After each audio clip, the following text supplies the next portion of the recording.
Y bueno, empezamos.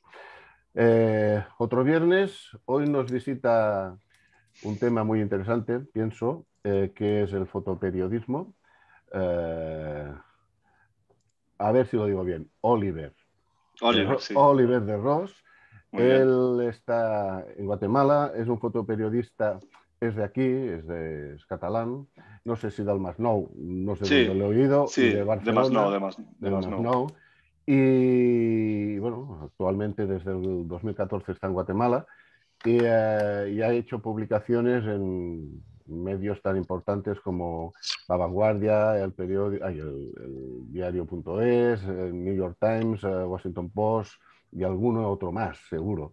Sí. Y pienso que va a ser un tema mmm, que nos va a abrir mucho los ojos en cuanto a temas sociales y en temas de Centroamérica y poca cosa más. Oliver. Bueno, Todo tuyo. como queráis, exacto, exacto. El nombre es lo de menos. Bueno, pues muchas gracias a todos por estar aquí. Me hace mucha ilusión. Es como la primera vez que hago algo de este tipo, como, como más tipo, como pues, ¿cómo lo llamarías? Vamos, ¿cómo lo llamaríamos esto? Una Webinar. conferencia o un webinar, sí. Y bueno, me hace mucha ilusión porque pues desde que yo empecé foto, cuando yo empecé a hacer a interesarme por la fotografía y a tener mis primeras como inquietudes por la fotografía y así, eh, yo me acuerdo que me había apuntado, o sea, los primeros estímulos que tuve con fotografía, más allá de los libros que me compraba, eh, me compré una Nikon D70 por allá el año 2009, 2008, algo así. Me compré una Nikon D70 y me acuerdo que mis primeras conversaciones con gente del mundo de la fotografía era en el chat en el foro de Nikonistas, que es un foro donde participan pues toda la gente que se ha comprado una Nikon y que poniendo su número de serie pues se podía hacer un usuario, y en el foro de Nikonistas pues está todo el día gente hablando de diferentes cosas de la fotografía y así, y me acuerdo mucho como que esa pequeña comunidad me recuerda un poco a esto que estamos viendo ahora, ¿no? Como un grupo de gente interesada en lo mismo, aunque cada uno me imagino que tendrás pues sus diferentes maneras de hacer fotos, sus intereses y tal, pero me recuerda como a ese grupito interesado, ¿no? Y entonces me hace mucha ilusión que después de yo tantos años, pues siguiendo ahí necio, necio, necio con el tema de la foto, mis padres diciéndome dedícate a algo, no vayas con la foto y tal, bueno, pues luego con el tiempo me acabo aquí pues explicando mis vivencias y mis experiencias, y espero que a todo el mundo le interese, que le guste y que aprenden y que vean un poco cómo es este mundillo también. Eh, bueno, pues como decía, me compré una cuando era pequeño, pues cuando tenía 18 años, me compré una cámara y empecé a estar haciendo fotos en el foro este de Nikonistas, pero poco a poco me empecé a dar cuenta de que lo verdaderamente me motivaba a mí era la fotografía social, y estaba muy, muy influenciado por los fotógrafos de la agencia Magnum.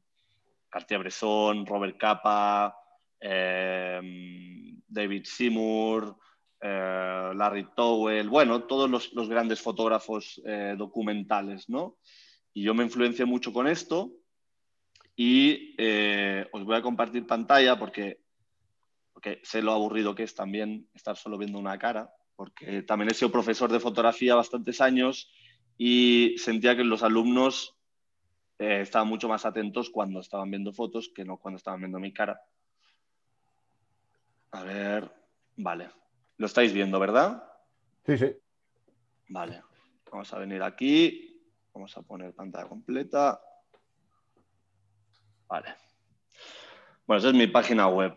Entonces, cuando yo termino de exprimir toda la parte que se puede del foro Nikonistas, cuando aprendo toda la parte técnica, qué es un barrido, qué es una foto de larga exposición, qué es un lente 18-55, qué es un 1.4, qué es un 2.8, qué es un... todo, ¿no?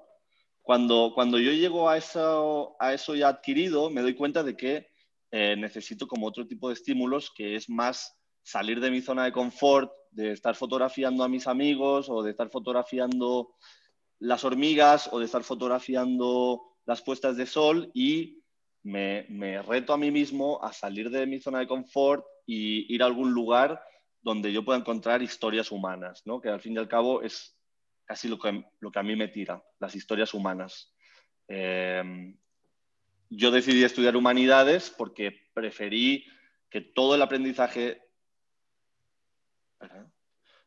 Es que se me había activado el Siri, no sé por qué. Preferí estudiar humanidades porque sentí que el trasfondo, el contexto de las historias es casi más importante que saber contarlas, porque saber contarlas hay mil maneras y siempre dependen de la propia historia que estés cubriendo, ¿va? Entonces, yo estudié humanidades en la Pompeu Fabra, en Barcelona, y entonces yo cada vez que venía desde Masnou y cogía el tren y me iba hasta hasta Arco de Triunfo, cuando yo pasaba por Sant Adrià del Besós, que hay ese tramo del tren que tal vez algunos reconocen, que pasas por delante de la mina, por delante de Sant Adrià del Besós, ostras, yo cada vez que pasaba con el tren veía que había como una comunidad ahí, ostras, que se miraban las casas hechas polvo, veía como muchas autocaravanas, veía como una comunidad ahí un poco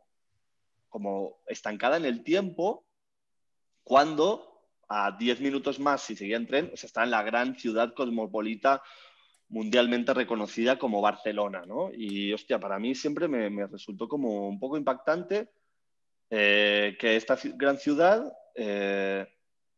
la periferia, tenga escenas como esta comunidad de la que estoy hablando, ¿no? Entonces, yo con mi Nikon D70, pues un día pillo y digo, pues me voy a meter ahí. O sea, me interesa esta comunidad, yo no sé si es peligrosa, pero bueno, veo que las influencias que a mí me han motivado a hacer este tipo de fotografía social y documental se han ido a meter a los lugares. O sea, yo no puedo pretender ser un fotógrafo social si primero de todo no educo, no me educo yo como persona para ser capaz de ir a los lugares, ¿ok? Entonces, es como ya no una cuestión fotográfica, sino una cuestión de temperamento y una cuestión de personalidad, ¿no? Pues ser lo suficientemente decidido o tener la suficiente personalidad como para ir a meterse a un lugar que no conoces de nada, que un lugar que está todo lleno de gitanos, un lugar que está en decadencia, que puede ser un lugar peligroso y tal, pues tener esa determinación de decir, placa, me voy a ir a meter, ¿sabes? Entonces me metí. ¿Con qué edad? Ahí tenía 17 años. Estamos hablando del 2009, sí. Y entonces me meto a esta comunidad, se llama La Catalana, y bueno, me enrollo tanto con el tema que al final estuve 3 años. O sea, estuve del 2009 al 4 años, al 2012. No, son 3, ¿no? Sí. Eh, Cuatro, las mates cuatro. no son... Bueno, pues 4, venga. Y me estuve 4 años ahí. Entonces, cada vez que yo iba, conocía diferentes personajes, diferentes familias. Las primeras veces como que me preguntaban muy bien qué estás haciendo aquí. Y luego, poco a poco, yo ya me iba ganando la confianza de estas personas, lo cual es indispensable en la fotografía documental y en el fotoperiodismo, ganarse la confianza de las personas para que estas personas estén cómodas, estén tranquilas con la presencia de una cámara, ¿vale? Hay un concepto universal que yo critico mucho, con el que no estoy muy de acuerdo, que además puso muy de moda Cartier-Bresson. Y todos tenemos a Cartier-Bresson como el dios de la fotografía documental, como el dios de la fotografía, de la espera, del instante decisivo, del fotógrafo invisible, ¿no? Fotógrafo invisible que se esconde, fotógrafo que nadie percibe su presencia cerca y tal. Y esto es muy, muy nocivo para el mundo de la fotografía documental, esta idea. Y es muy, muy malo tratar de hacerse pasar por un fotógrafo invisible en los lugares, porque así no funciona. O sea, nosotros, fotoperiodistas, fotógrafos documentales, no vamos a los lugares escondidos, porque en esa invisibilización se preserva la esencia del fotografiado o se preserva la esencia de la comunidad y tal. O sea, eso es falso. Es imposible que nosotros vamos con una cámara de este tamaño a una comunidad indígena o a una comunidad y tal y tratemos de pasar desapercibidos. O sea, eso es imposible. A los 3 minutos que estemos en el lugar, todo el mundo va a saber que estamos ahí. Entonces, tratar de ajustarse a la idea romántica de no, yo paso desapercibido, nadie se da cuenta de que estoy ahí, no sé qué, está mal. O yo al menos no lo recomiendo. Porque incluso uno lo que hace es casi que despertar sospechas, ¿vale? Si uno va ahí y está haciendo fotos a lo lejos con el 300 escondido detrás de un árbol, coño, yo estoy en mi casa, me está haciendo fotos así, digo, este tío no me gusta. En cambio, si viene una persona abierta, con la cámara colgando delante y te dice de buenas a primeras lo que está haciendo, cómo lo está haciendo, y te muestras dispuesto a colaborar, a ayudar, a entretenerte con esas personas, es mucho más probable que te acepten. Y aunque las primeras fotos vayan a ser las que precisamente tratamos de evitar en la fotografía documental, que es las fotos donde se evidencia la presencia del fotógrafo. ¿Por qué? Porque las personas están mirando a cámara o las personas están riendo como, jiji, me está haciendo una foto, ¿no? Y entonces ahí se evidencia que hay un fotógrafo. Esas primeras fotos siempre van a estar ahí. Pero luego, con el tiempo, la gente se va acostumbrando a tu presencia, se va acostumbrando a la presencia de tu cámara y cada vez están más relajados, cada vez más tranquilos y cada vez más descuidados, y ahí es cuando brota la verdadera personalidad de las personas, y ahí es cuando radica la magia de la fotografía, ¿no? Cuando realmente podemos hacer las fotos de que la persona está totalmente cómoda en su propio ambiente. Y eso es uno de los factores principales para mí en la fotografía documental. Hay un gran trabajo, grandísimo, que se llama El Country Doctor, que es de William Eugene Smith, también fotógrafo de Magnum, que acabó suicidándose y todo, porque él era un fotógrafo muy, muy obsesionado. Tenía incluso algunos problemas con las drogas, pero era muy, muy obsesivo con siempre querer mostrar la realidad de la manera más atinada posible. Y él hizo este trabajo de Country Doctor, que lo podéis buscar por ahí, y él tiene pues una aproximación, bueno, y va sobre el médico de familia, ¿no? Un médico que va de pueblo en pueblo visitando a las familias que no pueden llegar a la consulta y pues este Eugene Smith está como no sé cuánto tiempo siguiendo al médico y al final quedan unas fotos brutales, pero a raíz de que Eugene Smith está pegado a él todo el día. Entonces, al final el médico, si al principio pensaba, en plan, ay, qué pesado este fotógrafo, otra vez me está haciendo fotos, esta vez voy a tratar de no salir tan feo, no sé cuántos, poco a poco se le va olvidando a ese médico y al final quedan unas fotos que son un archivo histórico importantísimo en la historia de la fotografía documental, porque precisamente se acaban mutando estos dos personajes, o sea, acaban haciendo una simbiosis estos dos personajes y el médico se muestra tal y como es. Y ahí está la grandeza de esas fotografías. Entonces, Eugene Smith siempre va a ser un gran referente para la foto documental. Mi gato que se sube a la encimera. Bueno, entonces os enseño un poquito este trabajo de la catalana, que básicamente era, en resumen, en un tuit, en una línea, sería que es una comunidad gitana que vive a las afueras de Barcelona, en la periferia, cerca de la mina, y en el crecimiento exponencial de lo que es Barcelona, que se está comiendo toda la periferia, pues obviamente esta comunidad ya no interesaba que siguieran viviendo ahí y que desde el tren se vieran unas chabolas y se vieran tal. ¿Y qué quieren construir ahí? Pues unas grandes oficinas, unos grandes rascacielos, unas facultades de universidad, no sé qué, entonces lo quieren dejar todo bonito. Entonces, esta zona, esta comunidad, le dicen a todos los vecinos que se tienen que ir de ahí, que les van a dar unos pisos de protección oficial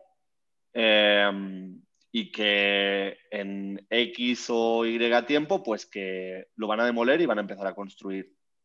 Entonces, ¿qué pasa? Que los gitanos en realidad llegaron ahí en los años 40, en los años 50, y ustedes creen que acaso tienen medio papel de propiedad de esas casas. No, porque ya llegaron y empezaron ahí a construir sin ningún tipo de licencia ni nada. Entonces, bueno, se hizo un gran follón con todo el tema de a quiénes dan los permisos de protección oficial, a quién no y no sé cuántos. Pues entonces, yo lo que trato de explicar en esta historia de la catalana es la transición, ¿no? Los últimos días de la catalana, cómo esta comunidad termina desapareciendo y de una manera un poco irregular los termina metiendo en unos pisos de protección oficial, ¿vale? Lo cuento, toda mi página está en inglés, pero bueno, porque a nivel clientes a mí me sirve más tener la página en inglés y ahora tengo que pasarla al español. Pero bueno, entonces estas son las fotos que voy a ir enseñando. Aquí están los pies de foto, que también tengo que terminar de escribirlos en toda mi página web. Y bueno, yo voy ordenando las fotografías con una intención también narrativa, ¿no?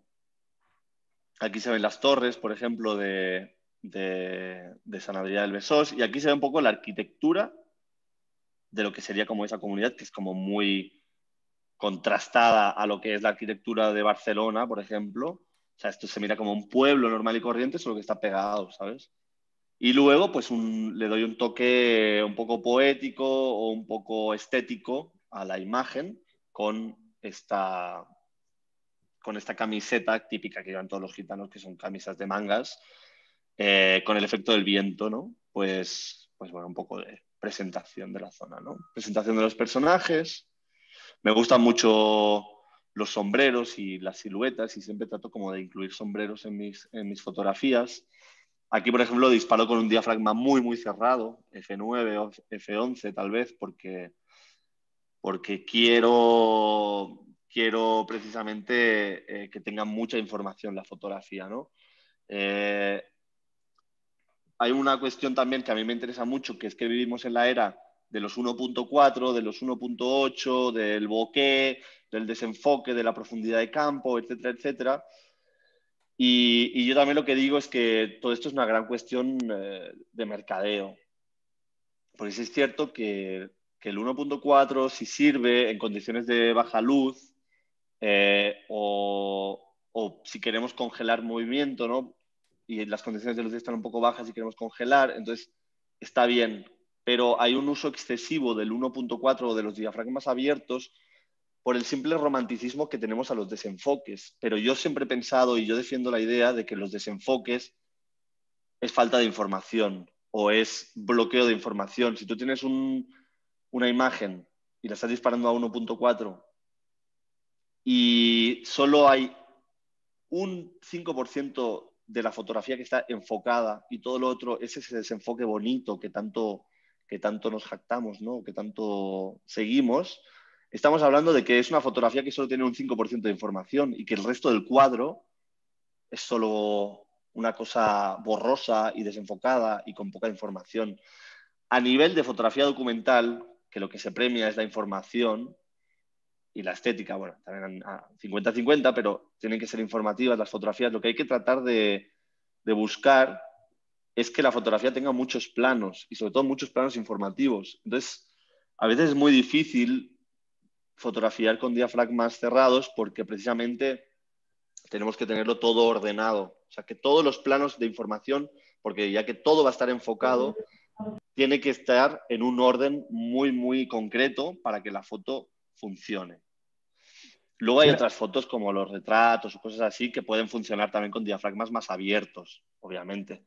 Pero a nivel informativo, pues miremos las fotos de también una vez más de los míticos o de los fotógrafos de guerra como James Natchway, por ejemplo, o Robert Capa, o estos fotógrafos así documentales, la mayoría, Alex Webb también, o los fotógrafos de calle incluso, los street photographers, la mayoría dibujan, no, fotografían con diafragmas muy cerrados, porque eso te da una manera de leer la imagen mucho más desarrollada. O sea, tú puedes ver una imagen mucho más tiempo si tiene diferentes planos de información, que si no solo es, ¡pum!, solo esto está enfocado, ahí lo digieres, o sea, digieres esa foto y ya está, y no te aporta nada más. Te voy Entonces, a, te es voy interesante a eso. decir un par de... Bueno, Josep ha compartido en el chat el enlace de Magnum Photos para donde está el libro que comentabas de Eugene Smith. Ajá. También Pedro José Justicia, que es el presidente de ACAF de Santa Coloma, nos dice que hicieron un proyecto de ACAF, también comparte un link para que la gente lo vea. Uh-huh. Me salto una pregunta que te la haré ahora de Joan Montero, pero Miguel Ángel Arenas nos dice que en la foto de la camiseta tendida, la Casa Blanca, bajabas las escaleras y había un barbero. Digo, mi padre y yo nos hemos cortado ahí el pelo. Digo, qué recuerdos de niño. O sea que Esta de aquí. imagínate, bajabas unas escaleras, había la Casa Blanca, en fin. Luego ya te lo Uh-huh. contará. Y Joan Montero te pregunta si has pensado en editar un fotolibro o si ya lo tienes. Uf, no lo tengo. Me gustaría mucho, eh, pero no encuentro el financiamiento, ni tengo mucha noción de edición de libros, ni tengo mucha noción de maquetación, ni tengo mucha noción de editores, ni de editoriales y así. Entonces, me encantaría eh, verlo plasmado en un libro, porque además así que en la era digital en la que vivimos está complicado cada vez más que la fotografía termine en un formato físico, ¿verdad? Pero sí me gustaría mucho. Entonces, a ver si alguna vez tengo tiempo y así, pues sí me gustaría montar algo de la catalana, por ejemplo, porque es tal vez como el trabajo más extenso que tengo a nivel temporal de años trabajados o algo así como una antología de todo mi trabajo en Guatemala en 7 años, pues también sería interesante. Pero sí, mi primera influencia en la fotografía fueron los libros.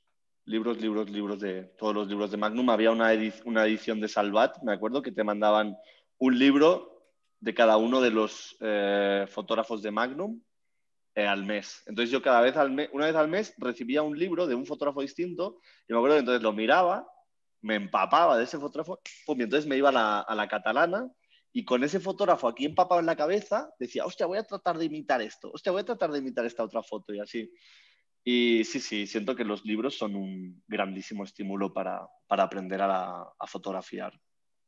Vídeos y ver fotos, ver fotos, ver fotos. Has hablado antes del equipo, bueno, un poco del equipo que trabajas con diafragmas más bien cerrados para tener más profundidad de campo y todo esto. ¿Qué Uh equipo -huh. llevas? ¿Qué equipo sueles llevar? A ver, en todo este trabajo de la catalana lo hice con una Nikon D70 y un 1855. O sea, y con este me gané un premio que es el que me permitió trabajar luego un año en una agencia de fotografía y luego el que me permitió comprarme otra cámara y tal.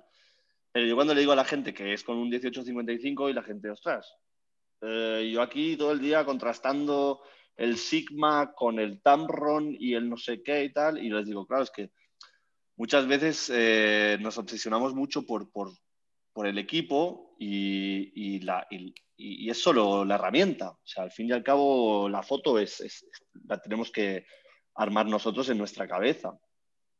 Entonces, Nikon D70, 1855. Luego estuve como el resto de años siempre trabajando con Nikon. Me parece brutal el color y el balance de blancos de Nikon. Y estuve trabajando muy cómodo. Llegué a Guatemala con una Nikon D600 y un 24-70-2.8. Luego cambié la Nikon D600 por una Nikon D750 cuando ya estaba trabajando en prensa, pero me di cuenta de que las Nikon no soportan el ritmo de un fotógrafo de prensa. O sea, no lo soportan. Estuve como durante 3 años como fotógrafo de prensa en un periódico aquí en Guatemala y estaba todos los días llenando tarjetas de 16 gigas todos los días. O sea, depende, pero sí, todos los días regresaba a la oficina con 16 gigas, 16 gigas, 16 gigas, 16 gigas.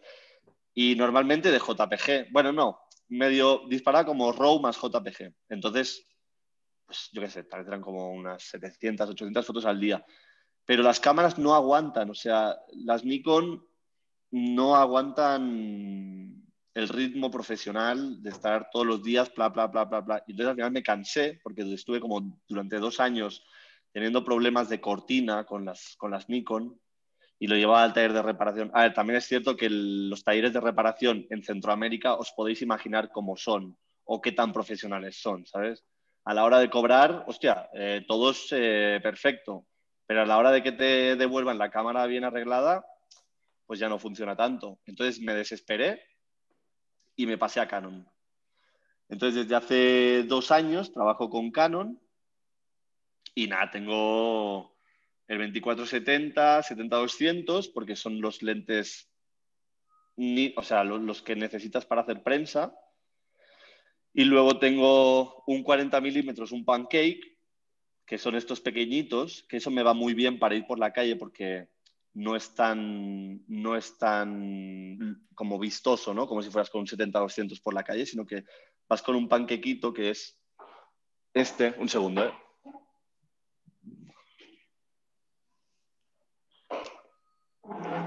Que es este. Entonces vemos que es muy chiquito, ¿no? Entonces es ligero, es compacto y pues si yo voy por la calle y voy con la cámara así medio escondida y tal, pues sí puedo como sacarla y no es tan como hostil, ¿no? Por así decirlo. Y esto hablando más de foto, sé que antes he dicho lo de que hay que ganarse la confianza del público, pero esto en foto documental. Si estás haciendo street photo, no puedes pararte a hablar 2 horas con cada persona que quieres tomar una foto solo para ganarte su confianza, solo para tomarle la foto, ¿no? La street photo es un concepto totalmente distinto de pedir disculpas antes de pedir permiso, ¿sabes? Placa, ay, perdón, que no sabía que no querías que te tomara la foto, tal. Fotografía documental sí requiere mucho más tiempo, ¿no? Y luego tengo un Sigma 35-1.4 y ahora estoy queriendo comprarme un 24-1.4 también. Pero bueno, con el 24-70 y el 70-200 es con lo que mejor me muevo. Es interesante trabajar con lentes fijos también porque te obligan a usar los pies como zoom, ¿no? Que es lo que dice Navia, que hay que tratar de, pues ya que no, con el zoom, pues solo hacemos golpe de zoom y tal, con un lente fijo nos tenemos que ir moviendo y buscando diferentes encuadres. Bueno, entonces aquí, por ejemplo, pues bueno, hago la presentación de los personajes. Este personaje del sombrero es el mismo que el de la camisa a rayas aquí. Busco una composición así, pero ya estoy buscando la manera de entrelazar este personaje con este personaje dentro de una fachada con una puerta que me lleva a un interior, ¿verdad? Y esta fachada luego la replicamos en esta fachada también. No es la misma, pero se van conectando las ideas, la narrativa, la No edición. estás compartiendo. ¿Cómo? Que no estás compartiendo. ¿No se ve la pantalla? Sí, sí que está compartiendo, sí. ¿Sí? Ah, vale. ¿Sí lo veis bien todos? Sí, sí, sí, estás Sí, compartiendo. está compartiendo, sí. Vale, vale. Bueno, veis la foto de la fachada, ¿no? Ahora. Sí, sí. Vale, bueno, pues, a ver, por ejemplo, a veces lo que pasa es que esta foto no es muy buena. A mi parecer no es muy buena ni es muy, muy informativa, pero se tiene que mezclar, o sea, en la foto documental no es que funcione por fotos separadas, sino que todo funciona como un bloque, como un conjunto de fotos que se ordenan de una determinada manera para contar una historia de manera narrativa, ¿ok? El orden y la secuencia de las fotos tienen que tener una lógica también. Entonces, a veces hay que sacrificar la calidad por la narrativa o por el ritmo. Sobre todo, a veces la narrativa se tiene que explicar como una rítmica, ¿no? Entonces, ya con esta fachada pasamos a este bloque de aquí, ¿verdad? Pasamos a un interior, que es este scroll. Bueno, yo tengo la página así diseñada, no me acaba de convencer mucho, pero bueno. Y ya tenemos este personaje, ¿no? Que es un personaje que tenía algunos problemas de esquizofrenia, vivía solo en su casa con su madre tenía como 90 años y se pasaba todo el día fumando cigarritos y escuchando a su loro, ¿no? Entonces yo estuve como, pues también como 2 años, 3 años visitándolo a él, hablando con él, contándome cosas y tal. ¿Vale? Luego aquí vengo a esta parte y voy alternando detalles con personajes, con objetos, con planos abiertos, con medios planos, etc. O sea, voy una vez más respaldándome en el ritmo de las fotos, ¿vale? Esto, por ejemplo, aquí no lo cuento en el pie de foto porque ya os digo, mi página web la tengo que terminar de editar y todo. Pero, por ejemplo, este Simone, que es un chico italiano que llegó a vivir a la Catalana, pero él era drogodependiente, o sea, tenía grandes problemas de dependencia con la heroína. Entonces, en el proceso en que estaban sacando a las familias, lo que os he contado antes, sacando a las familias para llevarlas a los pisos de protección oficial, había muchas casas que se quedaban vacías y todavía no las habían demolido. Entonces, Simone, que era una persona en situación de calle, en situación de drogodependencia, tal, pues aprovechaba muchas veces que las casas se quedaban vacías para él romper las ventanas, romper las puertas y meterse. Entonces se metía, yo me metía con él y estaba la casa tal cual, con todos los muebles, incluso había algunas neveras que están todavía con alimentos y tal. Y yo le estuve acompañando y haciendo fotos de él, pues dentro de las casas que él ocupaba, aunque los ocupaba solo por 2 o 3 días, porque luego venía la gente de la obra y decía, oye, aquí han roto una ventana, hay alguien metido, bueno, vamos a demolerlo ya. Entonces él volvía a vivir en la calle, vivía en unos tubos de hormigón de la obra, pues eran como de 2 metros de alto o 2 metros de diámetro, perdón. Y ahí le había puesto un colchón, él y su novia, luego lo vamos a ver en otras fotos, y ahí dormían cuando no podían dormir dentro de las casas. Luego, por ejemplo, aquí una mujer gitana dentro de su casa con un perro, otro perro aquí, otro perro aquí y aquí un gato. ¿Vale?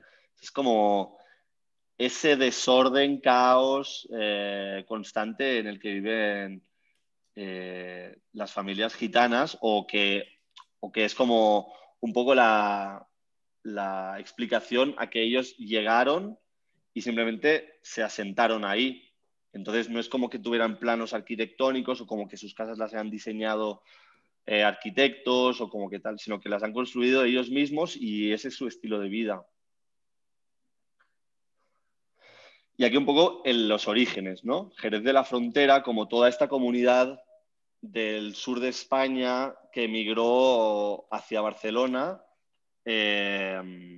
durante la Guerra Civil y sobre todo que se asentó durante las Olimpiadas de Barcelona en el 92, que es cuando se construyó la mina, que la mina se construye por todas las familias que vivían en chabolas en Montjuïc o en las montañas de Barcelona.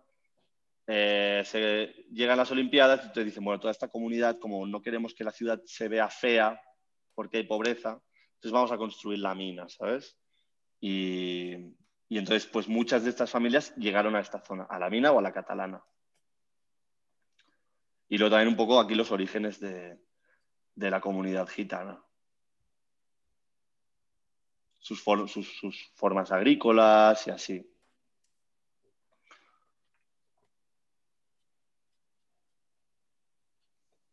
Luego por aquí, pues como una especie, aquí juego con este semirretrato, ¿no? Porque el retrato es del Señor, que va con la mano de Fátima y todo, que también es muy típico de los gitanos, pero tiene a su hija Soraya tatuada en el brazo. Entonces juego con un doble retrato en el que él ya empieza a saber y a identificar a la persona, pero acabas identificando a otro personaje en el brazo, en forma de tatuaje. ¿vale? Aquí pongo un poco de contexto geográfico, una vez más, juego con las torres, juego con la situación de cómo están las casas, los caminos son de tierra, entonces, y también le doy el toque blanco y negro, uno, porque por entonces, cuando yo empecé a hacer fotos, no sabía técnicamente dominar el color, entonces me resultaba mucho más práctico hacerlo en blanco y negro. Dos, porque venía muy influenciado por los fotógrafos de Magnum, como os he comentado. Y tres, porque le da todo ese toque como anacrónico, ¿no? Como en plan, pues estas fotos si son del 2010, pues si me dices que esta foto es de 1960, igual te creo, ¿sabes? Igual me parece que también lo sea. Entonces jugaba un poco con eso. Aquí también jugar un poco con el abuso de la confianza de las personas, pero porque esta es una foto que él me está diciendo que no le tome, que no le haga retrato.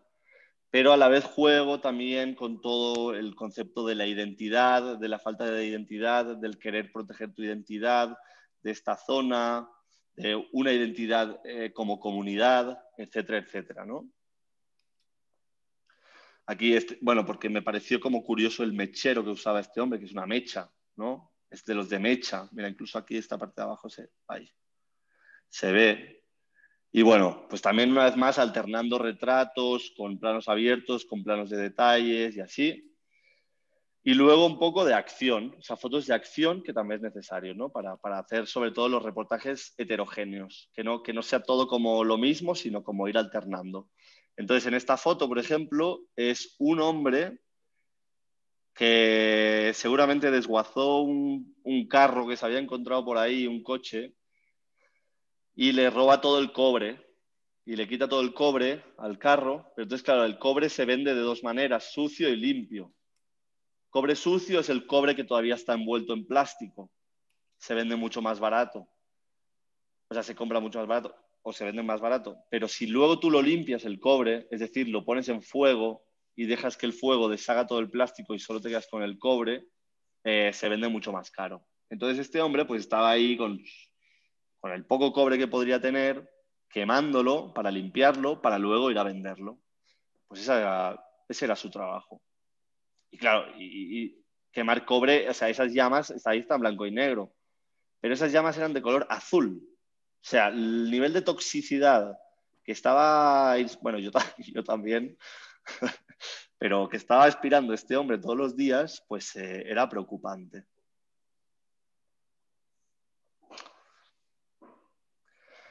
Y luego, por ejemplo, tenemos esta foto de este perro que está, bueno, el chico, el propietario del perro me contó que al cabo de un par de semanas pues se murió, ¿no?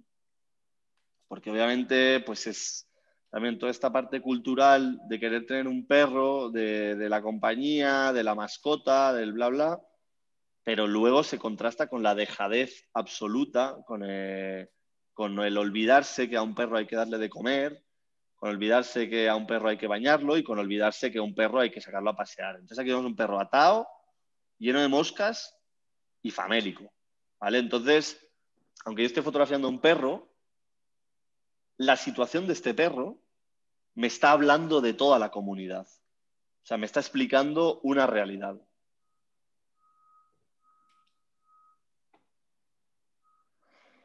Luego también, para contar un poco la parte de la decadencia en la catalana, pues esto era una gran nave de productos como químicos, donde se hacía pintura y así, pero se fue al abandono y al final solo había una persona que era el guardián, que se preocupaba de vigilar las instalaciones, pero obviamente no había nada. Entonces, pues el hombre estaba ahí todos los días, entre las ruinas, fumando cigarros, eh, pues como de vigilante de una nave abandonada. Entonces, no es como que hubiera algo de valor. Entonces, bueno, el personaje me llamó mucho la atención. Esta es parte de la fábrica también. Esto creo que era uno de los hornos.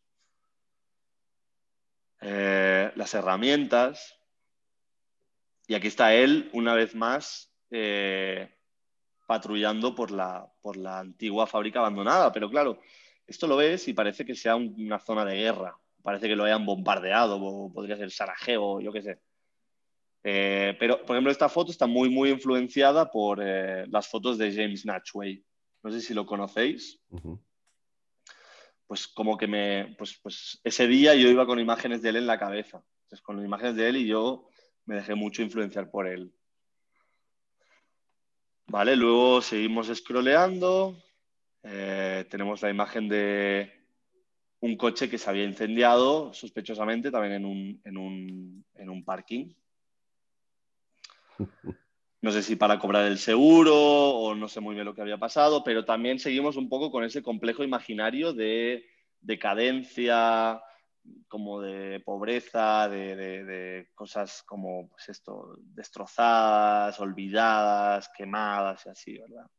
Tendría el puente hecho, seguro, y lo queman porque habrían pegado un palo con él, seguro. Sí, ¿Qué sí, te sí, iba, sí, sí. qué te iba a decir?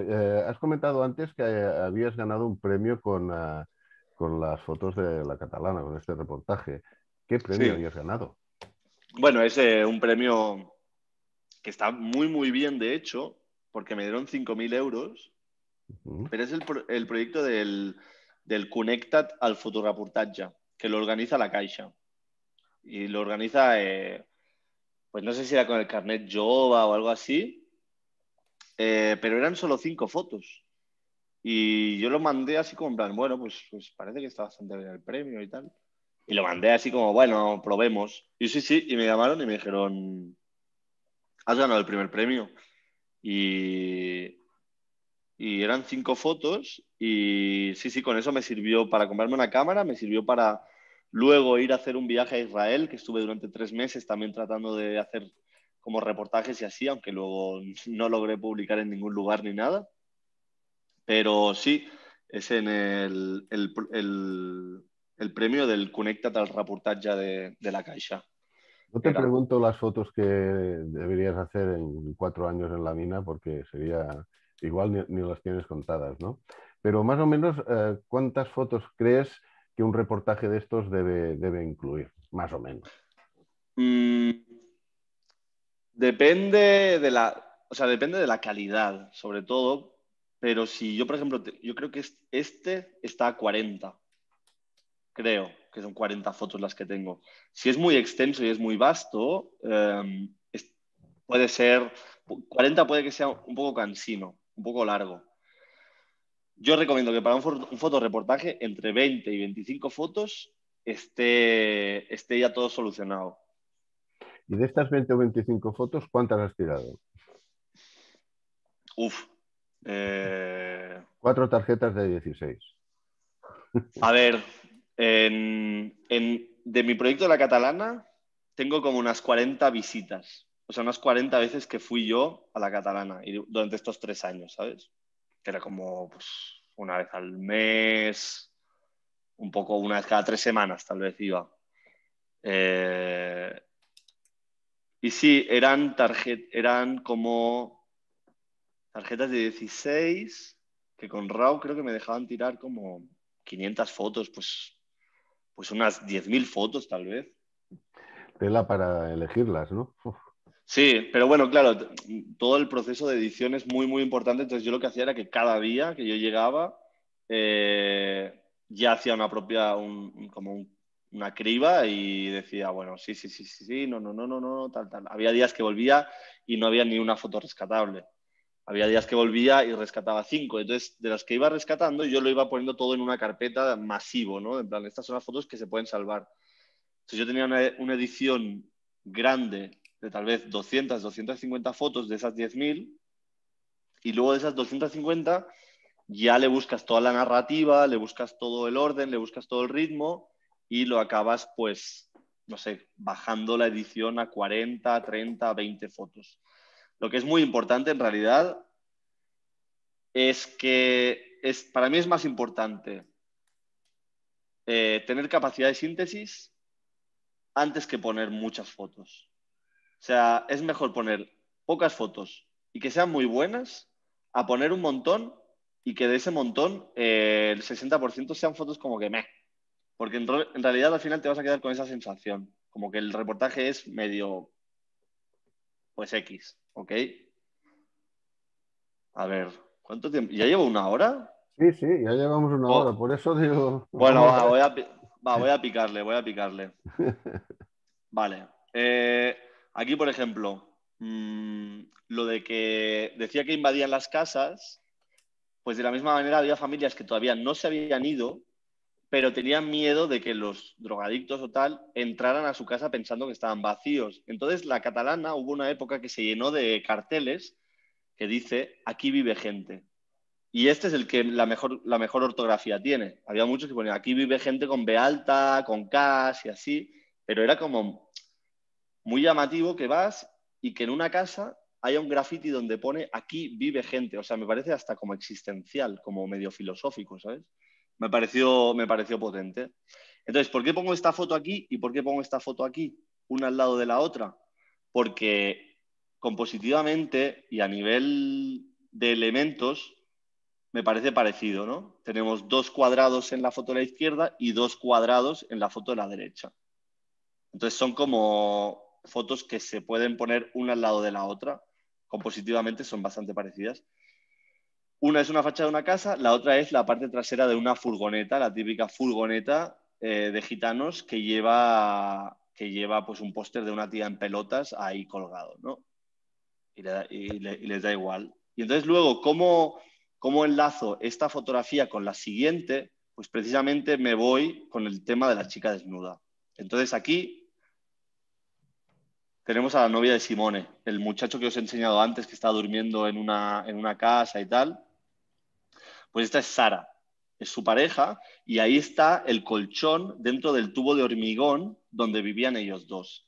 Si yo llegué al tal grado de confianza con ellos que a veces los visitaba y ellos se estaban cambiando o acababan de follar o yo qué sé. Pero a veces venía, o sea, y yo les llevaba, pues a veces les llevaba comida, a veces les llevaba ropa de abrigo y tal. Eh, y sí, sí, una vez llegué y estaban como cambiándose ropa y así. Y yo les pregunté si había algún problema en que les estuviera tomando fotos y así. Y no, y me dijeron que no. Y encima Sara como que siempre como que ella sola como, en cierta manera, como medio posaba, ¿no? Veía la presencia de la cámara y no es como que se podía posar, pero sabía que yo le estaba haciendo fotos y entonces pues ella buscaba, ¿no? Eh, entonces esta foto de Sara y luego aquí ya entramos en una parte como mucho más densa del reportaje que es toda esta parte de la drogadicción, de la violencia, de la como decadencia que hay en la zona, ¿no? Entonces empiezo con esta.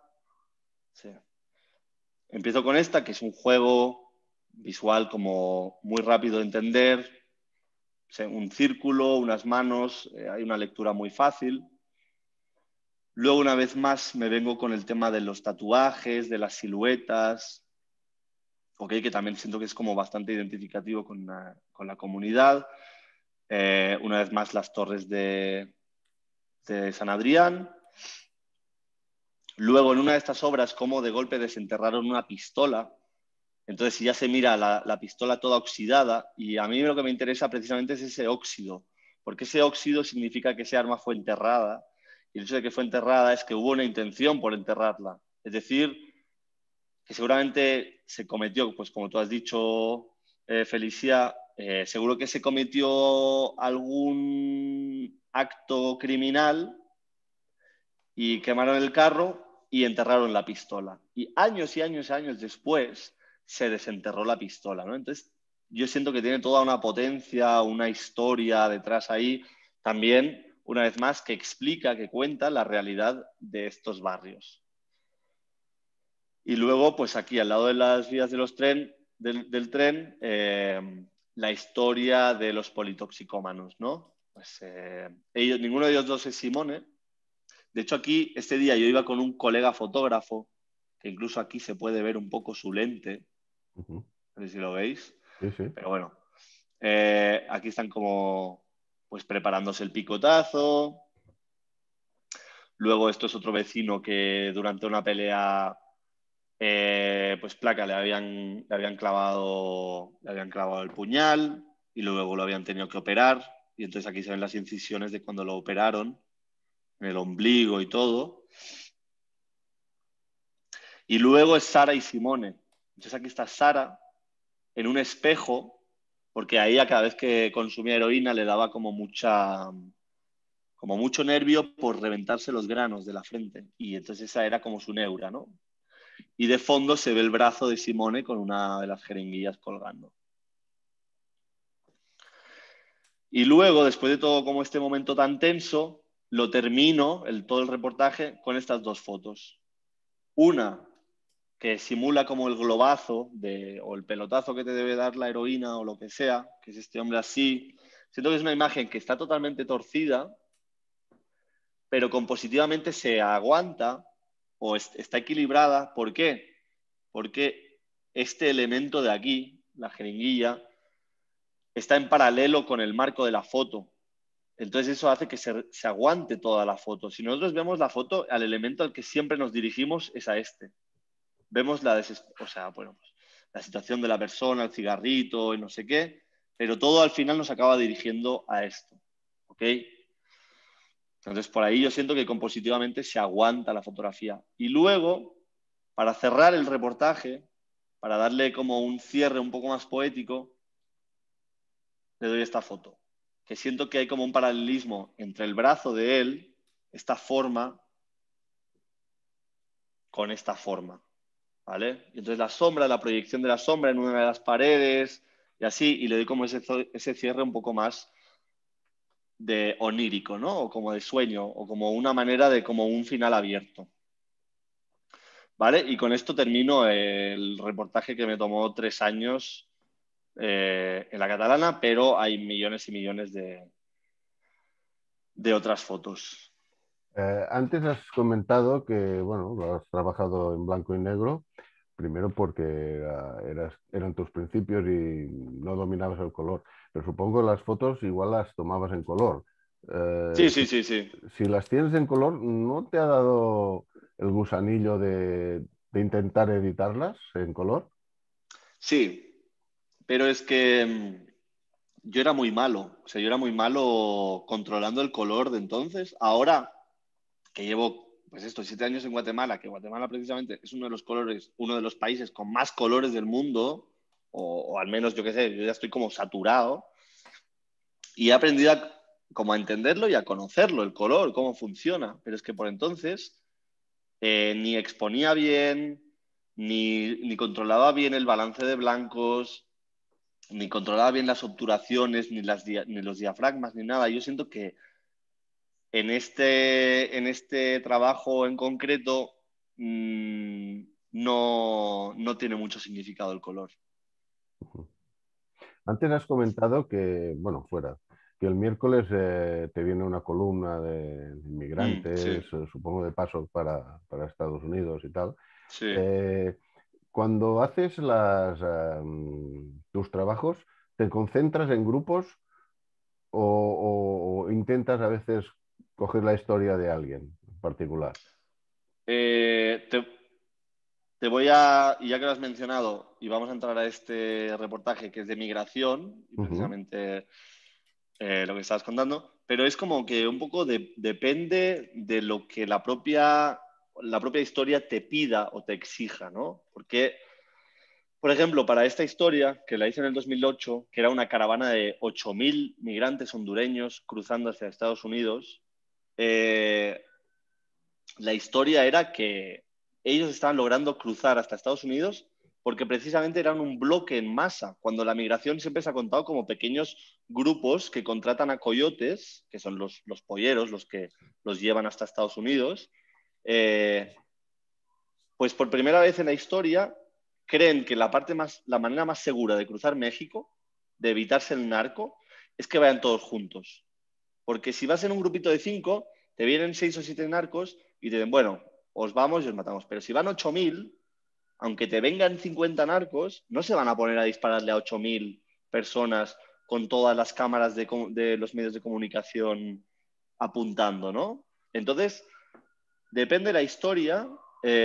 Algunas te exigen que lo hagas algo como mucho más plural, mucho más de un grupo de gente, que está pasando por esto, o a veces precisamente el poder de la historia está en una historia, en una vivencia personal. Entonces, por ejemplo, también me acuerdo que hice un reportaje sobre la figura de los deportados, porque muchas veces contamos la historia de la migración como desde el punto de origen al punto de destino. Pero muy pocas veces se cuenta la historia de la migración como que del lugar a donde has llegado, por el cual prácticamente has sacrificado tu vida y todos los ahorros de tu vida.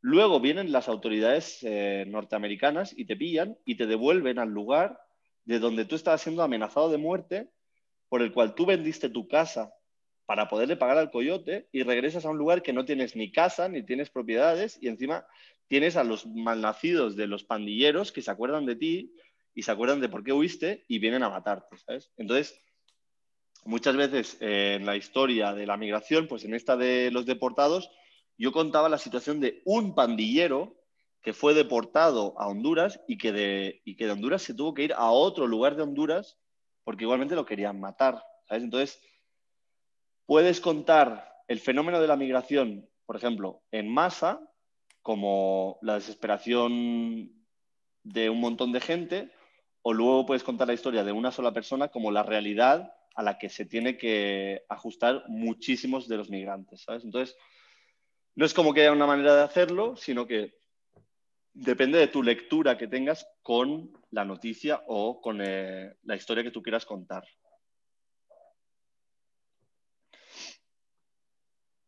Bueno, entonces esta es la historia de la caravana que cubrí en 2018 y que fueron 8.000 personas que cruzaron hasta Estados Unidos, pero a mí también me sirve como excusa para contar todo el fenómeno de la migración del Triángulo Norte. El Triángulo Norte es Honduras, Guatemala y El Salvador. Por eso a este trabajo le puse Fleeing the Northern Triangle, porque significa como huyendo del Triángulo Norte. Entonces, esta foto, bueno, aquí no se ve muy bien, luego la podremos ver mejor, pero una vez más, empiezo con una foto que nos localiza, ¿no? O sea, ahora todos vosotros estáis viendo estas fotos. Si no sabéis de qué estamos hablando o de qué lugar estamos hablando, pues ya en la primera foto lo vemos, ¿no? Mapa escolar de la República de Guatemala. Vale, pues estamos hablando de migrantes o de personas y encima vemos que uno está señalando todavía hacia el norte, entonces como que estamos hablando de unas personas que están en una región en concreto buscando llegar a otra, ¿no? Pues tenemos Guatemala y tenemos una flecha que tira para arriba. Entonces entendemos que es gente que quiere migrar, ¿no? Luego aquí vemos, le doy un poco un toque estético, un poco narrativo, en el sentido de que esto es una luz muy, muy temprana en la mañana, 5 de la mañana, 6 de la mañana. Todavía vemos cómo los migrantes están despertando y cómo algunos pues ya están empezando a pillar sus cosas y a seguir su ruta, que es a pie normalmente. Todo esto todavía es Guatemala. Aquí vemos una imagen también un poco del drama de la niña, que además tiene una cicatriz aquí en la pierna. Tiene el juguete y ella está toda sudada y está cansada y luego al papá, aunque quede machetada la cabeza, ya queda como esa figura paterna, ¿no? Como de los grupos familiares que también migran hacia Estados Unidos. Entonces ya le voy sumando pequeños alicientes o pequeñas dosis de información a la idea que tenemos de migración, ¿no? Pues en plan, pues si nosotros sabíamos que era migración o sabemos que es migración de lo que estamos hablando, aquí te metemos la idea de que también son niños los que migran. O sea, de que toda esta travesía peligrosa de encontrarse con el narco, encontrarse con las autoridades, no descansar bien, no comer bien, etcétera, etcétera, también hay niños que se tienen que enfrentar a eso y no entienden por qué, ¿vale? Y luego una foto un poco X, un poco que pasa desapercibida, pero es necesaria para contarlo, ¿no? Pues cómo viajan los grupos. Pues viajan así, con una mochila, con unas bambas y con gorra y por la sombra y a la orilla de la carretera. Y no hay más. No es una buena foto, pero todos vosotros ahora mismo, al ver esta foto, pues os habéis dado cuenta de que la migración no es cruzando por los bosques o cruzando por los campos de maíz o... No, es por las carreteras. Y si se puede hacer autostop y así, te subes a un bus y que te lleve, ¿sabes? Luego, por ejemplo, tengo esta otra foto como más poética, solo funciona con el scroll, perdón que no la podáis ver entera. Una foto muy, muy poética que nos cuenta, pues esto, unos migrantes que llegan a una zona de Guatemala eh, y lavan su ropa, porque también la ropa se llena de sudor y se ensucia y si sigues caminando y todo, pues es un poco molesto ir con la camiseta pegada, con la camiseta sudada, con la camisa tal, pues la lavan la ropa, la ponen a secar.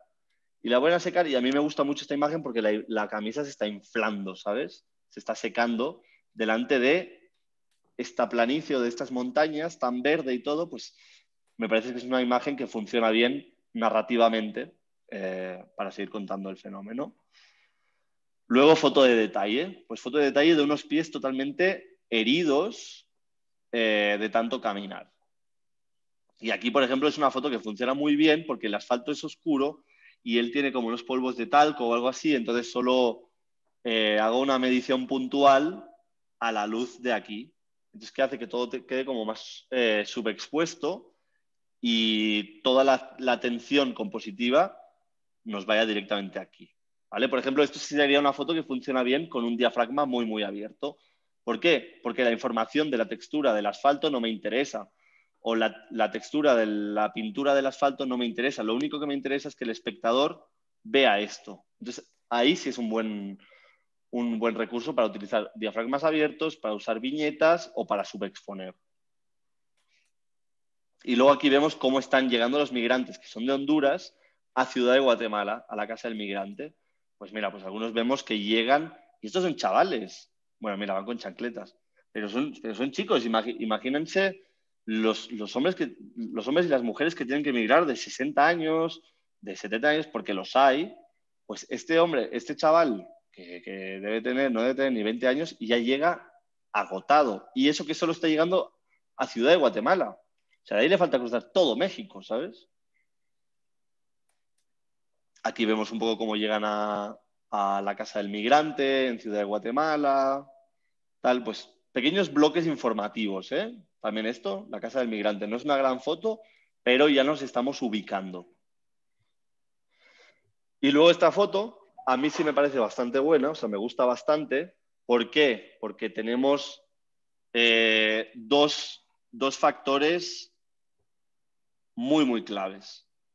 Que uno es las cartas y lo que significan, que quiere decir la cantidad de horas y de horas y de horas de tiempo muerto que hay. O sea, la gente que está migrando, la gente que está migrando no está escribiendo una tesis en ese momento, no están leyendo libros, no están, no, solo van caminando todos los días y los pocos momentos que tienen de tiempo muerto, pues se ponen a jugar a cartas, se ponen a jugar al parchís, se ponen a bailar. Muchos, o sea, la cultura latina está muy, muy presente y muchas veces te encuentras grandes grupos que ponen ahí una bocina y, hostia, se ponen todos a bailar y a mí me sorprende un montón o sea, el grado de felicidad y de buena energía que desprende esta gente, porque, o sea, pese a lo terrible de lo que están huyendo y la situación en la que están, hostia, muchísimo optimismo. Y se ponen a bailar y uno, hostia, los ve tal, no sé cuántos. Entonces, esta imagen me gusta mucho porque cuenta todos estos tiempos muertos, es que luego la parte trasera de las cartas lleva la bandera de Estados Unidos, ¿no? Entonces funciona muy bien porque ya te está hablando de quiénes son ellos, migrantes, de qué es lo que están buscando y del tiempo muerto, ¿no? Pues una vez más, un bloque informativo que es bastante necesario. Y luego las fotos del descanso, que también, pues en todo el tema de la caminata, pues también hay muchos descansos, ¿no? Aquí tenemos una mamá que está durmiendo con sus dos hijos, pero luego también aquí tenemos una foto en la casa del migrante donde se ve un migrante durmiendo encima de su mochila, pero luego toda esta parte de atrás, esto es la luz ya casi de noche, ¿sabes? Eh, todo de gente aquí durmiendo, porque al día siguiente ya se iban para la frontera con México, ¿vale? Eh, y luego, esta tal vez es como de mis fotos que más me gustan de este proyecto, porque es que una vez los migrantes llegan a la frontera de Guatemala con México, se encuentran con que les han cerrado el puente que cruza el río Suchiate, que el río Suchiate es la frontera natural entre Guatemala y México. Pues ellos llegan con toda su intención de, hey, estamos migrando, por favor, hermanos mexicanos, dejadnos pasar y todo, y se encuentran con que les han cerrado las puertas, o sea, han cerrado el tráfico a todo tipo de persona que quiera cruzar de Guatemala a México. Se encuentran con los soldados de la Guardia Nacional de México, y esta gente que lleva días y días caminando, días y días exhaustos, cansados, desesperados, con incertidumbre, sin saber qué hacer y tal, se encuentran con esto. Y hay un momento en el que yo estoy ahí y veo que toda la gente se pone a pedirles auxilio o se pone a pedirles por favor a los agentes de migración y a los soldados de México que les dejen pasar. Entonces, la foto, yo lo que hago en esta foto es agacharme, porque al agacharme logro que las figuras humanas queden recortadas con el cielo, y el cielo me da una textura muy limpia, ¿no? O sea, no me da, no aparece una farola por ahí que me despista, o no me aparece, yo qué sé, un techo de una casa que informativamente me despista, sino que yo me agacho, entonces logro poner a todas las personas en un mismo plano, y en el punto central se ve al papá desesperado, llorando, con su hija encima, y luego se ve como un montón. Mira, la única que está mirando a cámara creo que es medio ella, pero ni eso. Pero de ahí me sorprende mucho porque ninguno está mirando a cámara. Entonces cada uno está como con su pensamiento, pero se palpa un poco la desesperación de las personas. Entonces, después de mostrar como esta imagen de desesperación, lo narro así. Ya deciden ellos saltar la valla, ¿vale? Pillan, están hartos. La realidad es que esto sucedió después de esto, ¿vale? Porque la realidad es que ellos primero saltaron, hubo un choque con la policía y luego la policía cerró las puertas. Pero a mí, narrativamente, me interesa más presentarlo como que llegan con toda la desesperación y luego quieren cruzar, ¿vale? Entonces, siento que a nivel edición es muy importante tener en cuenta que no hay que ordenarlo cronológicamente, porque así es más ético o porque así es verdaderamente como pasan las cosas. No, hay que confiar en la narrativa y en la propia narrativa y edición que uno le quiere dar a entender al espectador, ¿vale? Entonces yo lo quiero contar de esta manera y hay que ser respetuoso con eso. Entonces, después de la desesperación de la gente en el puente, deciden saltar, deciden cruzar. Entonces se ve, esto es literal, la valla que cruza, la valla que divide Guatemala y México, ¿vale? Que con unas alicates, clac, y pasas también, ¿eh? Pero bueno, entonces yo estoy como en esta situación, veo que se empiezan a calentar mucho los ánimos, y no veo como una manera clara de englobar esta situación. Perdona un momento. Tú en estos momentos estás en México. Aquí estoy del lado de México, sí. O sea, a ti sí que te dejaron pasar. No, en ese follón, O también saltaste. no, bueno, lo que pasó es que antes de que llegara la caravana, yo ya tuve como la frialdad de decir, no, si ellos van para allá, a mí me conviene más quedarme de este lado, porque en todo caso lo que van a hacer ellos es avanzar, pero lo que yo no puedo hacer es quedarme detrás de toda esta cantidad de gente. O sea, entonces siempre tenemos que tener igual, Perspectiva. sí, cuando hacemos una cuestión de que vamos a hacer unas fotos de que, yo qué sé, un paleontólogo va caminando por las montañas, no vamos a ir detrás de él haciendo las fotos, ¿verdad? Vamos a ir delante para ver cómo él camina, ¿no? Por la montaña y que se le vea la cara y que, pues eso. Hay un concepto en la fotografía documental importantísimo, básico, que es la anticipación.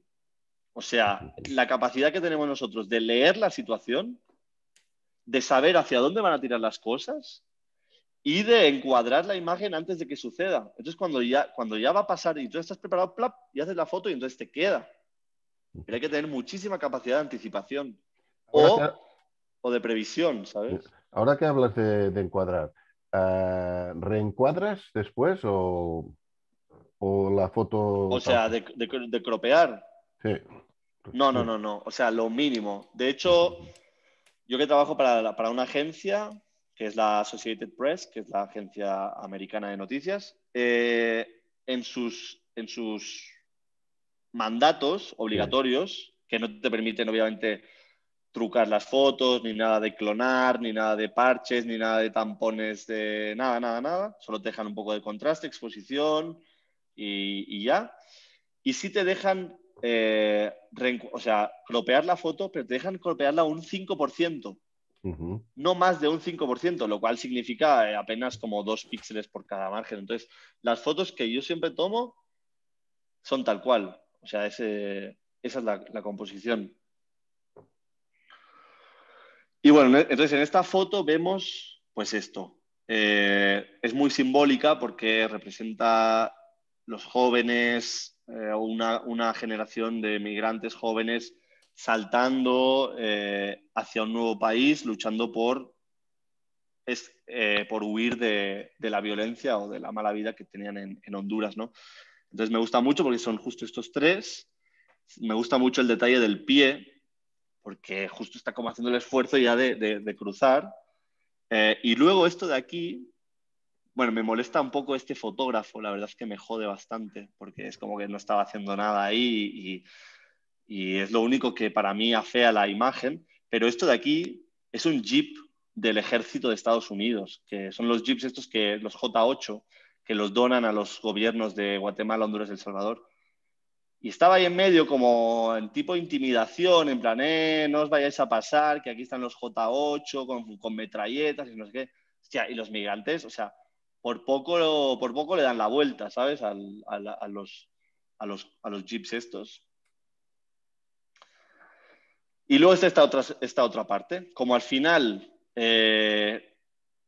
quieren saltar, quieren cruzar a México como seas, hay un choque con la policía. Yo, por ejemplo, el choque con la policía no pude lograr hacer fotos de eso y fue una cagada mía que me voy a arrepentir toda la vida, pero yo no logro hacer fotos porque yo las estaba enviando a la agencia. O sea, yo de esta parte, cuando pasó todo esto, luego fotos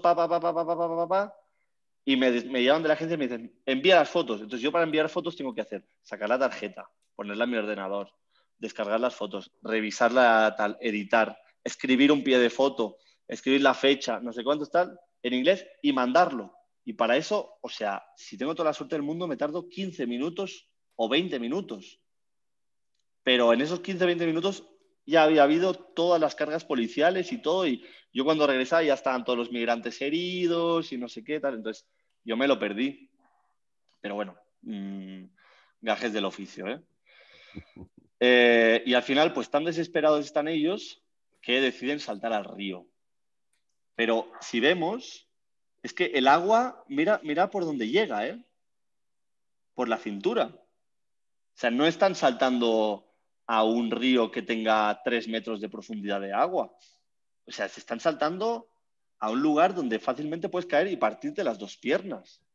Pero bueno, esa es la situación, ¿no? Entonces los migrantes empiezan a saltar al río. Entonces se ve aquí eh, compositivamente como nosotros que leemos de izquierda a derecha, de arriba a abajo, pues empezamos por aquí y luego poco a poco la imagen nos va dando más bloques de información conforme vamos bajando por esta diagonal, ¿no? Luego, los botes estos de neumáticos con madera con los que se cruzan, que son los que vemos aquí, pues ya la tomo. Esto, por ejemplo, es una foto que yo tomo un año después. Esta foto la hice yo en el 2019, pero me funciona a nivel de edición, a nivel de narrativa. ¿Por qué? Porque es el mismo lugar, la misma idea y estéticamente pues un contraluz donde se entiende que después de haber saltado al río se han subido a un bote de estos y ya van a cruzar hacia México, ¿no? O sea, a nivel de lógica, si yo no os estuviera explicando todo esto y solo estuvierais viendo las fotos, se entendería esta narrativa, ¿verdad? Ujú. Entonces, bueno, ahí cruzan y aquí llegan ya del lado mexicano. Entonces, una imagen como también una vez más muy poética, respaldándome siempre en la simbología de Estados Unidos, que es el motivo de la migración. Entonces, pues vemos un chico que acaba de cruzar desde Guatemala, que es esta parte de aquí, y llegas hasta aquí y entonces el muchacho va con la camiseta de Estados Unidos, se está bañando, es una foto como con mucha textura. Si nos fijamos, aquí sí está disparada a un diafragma muy abierto. ¿Por qué? Porque todos los elementos que hay detrás no me interesan. O sea, se entiende que esto de aquí es agua, que todo esto es agua, que aquí hay un puente y que aquí hay un bosque, pero no hay más elementos informativos. Entonces yo en ese momento digo, ¿para qué me voy a complicar la vida dándole foco a toda la foto si realmente lo que es interesante es congelar el movimiento del agua, congelar este gesto y la foto del muchacho con la camiseta de Estados Unidos? Entonces ya ahí digo, bueno, pues diafragma más abierto. ¿Vale? Y luego tenemos esta imagen también de un migrante en el puente, después de que ya llevaran varios días, porque obviamente no lograron cruzar todos. Y entonces muchos se quedaron en el puente, pero claro, con unas insolaciones y un sol ahí tremendo. Entonces vino la Cruz Roja y les dio como una crema para el sol a los migrantes.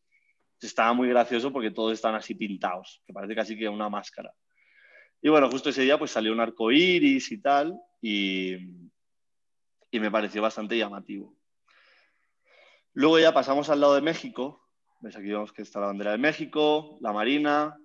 Esta señora aquí es una agente del Instituto Nacional de Migración y estos son migrantes de Bangladesh, ¿vale? Para que entendamos que no solo vienen migrantes de Centroamérica o migrantes de Sudamérica, sino que vienen migrantes de todo el mundo tratando de llegar a Estados Unidos.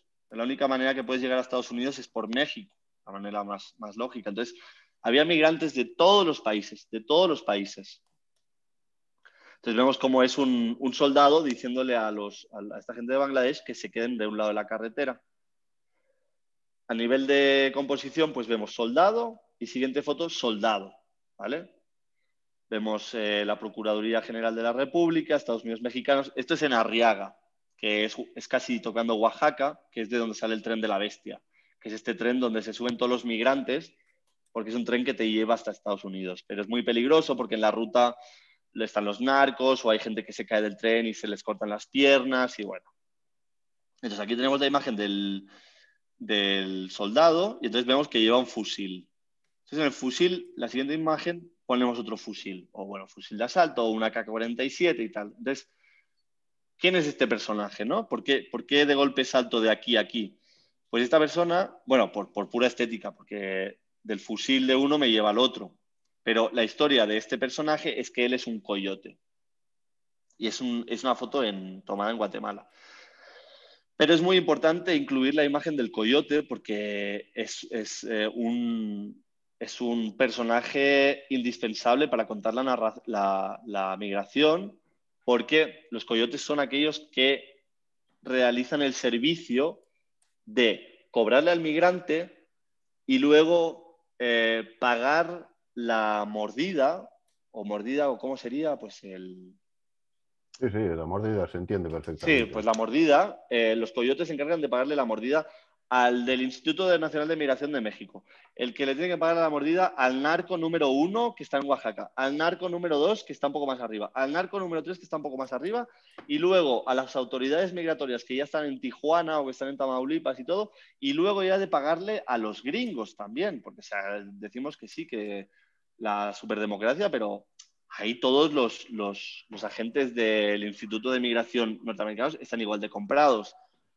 Entonces, los coyotes suponen un papel clave en todo el tema de la migración. Entonces yo tenía que incluir un retrato de él. Obviamente él no me dejaba tomarle foto de su cara y yo tenía que buscar algo. De hecho, incluso él llevaba una camiseta de fútbol de un equipo guatemalteco y la camiseta era verde, como con típica camiseta de fútbol súper brillante y no me gustaba nada. Entonces yo estuve hablando con él y tal y al final le convencí para ver si se quería quitar la camiseta, ¿sabes? Porque estos colores, pues color de la piel, el color de la cadena dorada, la camiseta de tiras y tal, me parece mucho más estético que no esa camiseta de fútbol que tenía, que era horrible y tal, ¿sabes? Entonces, no es como que yo le pidiera, le dijera, quítate la camiseta, pero sí hay como que a veces guiar sin manipular la realidad en en aras de conseguir una mejor fotografía, ¿vale? Entonces es como que muchas veces la línea de la ética es muy, muy delgada, pero siempre hay que respetarla. Es como que nosotros no podemos pedirle a una persona que estamos fotografiando que haga tal acción o decirle, mira, ponte a cortar leña mientras yo te hago foto. Eso no se puede. Pero lo que sí puedes hacer, yo, por ejemplo, muchas veces juego con el tema de que señalen, ¿no? Entonces, pues no le puedes decir, oye, ¿te puedes poner así señalando hacia ahí? Porque eso es edulcorar la realidad. Pero entonces le preguntas, mira, ¿y en qué dirección me has dicho que era? Entonces el tío dice, ah, sí, por ahí. Por ahí es que... Y entonces en ese momento lo aprovechas, ¿sabes? Entonces, bueno, estos son como... Es cuestión de muchos años de experiencia y de conocer a la gente y cómo tratar con la gente y tal. Pero hay que ser como respetuoso con esas cosas, pero no tan respetuoso como para perder las fotos que a ti te interesan, ¿sabes? Y luego, por ejemplo, juego una vez más a nivel de edición, pues con la camiseta, con los colores, con el acero, con el metal y todo. Y entonces pongo esta camiseta sobre estos ejes de tren, ¿vale? Son unos ejes de las ruedas del tren de la Bestia, en Arriaga. Y hay una camiseta de un migrante que ha ido a lavar su ropa al río y la está secando. Y la está secando en esas ruedas del tren. Entonces a mí me parece como una imagen bastante romántica, una vez más, bastante ilustrativa. Te habla del tren de la Bestia, que también es un personaje bastante importante en el tema de la migración, porque muchos de los migrantes siempre se suben a estos trenes, y te habla de que hay una persona o que hay una personalidad con esa camiseta, ¿vale? Y luego, una vez más, pues ya pongo todos los elementos. De hecho, aquí se ven esas mismas ruedas, ¿ves? Estas de antes, es aquí, es esta. Y de hecho, una de las camisetas, pues tal vez es la de este chico, no sé, no, creo que está aquí, pero era otro. Pero bueno, entonces aquí ya se ve el tren de mercadería de la Bestia que sale hacia Estados Unidos y esta gente esperando.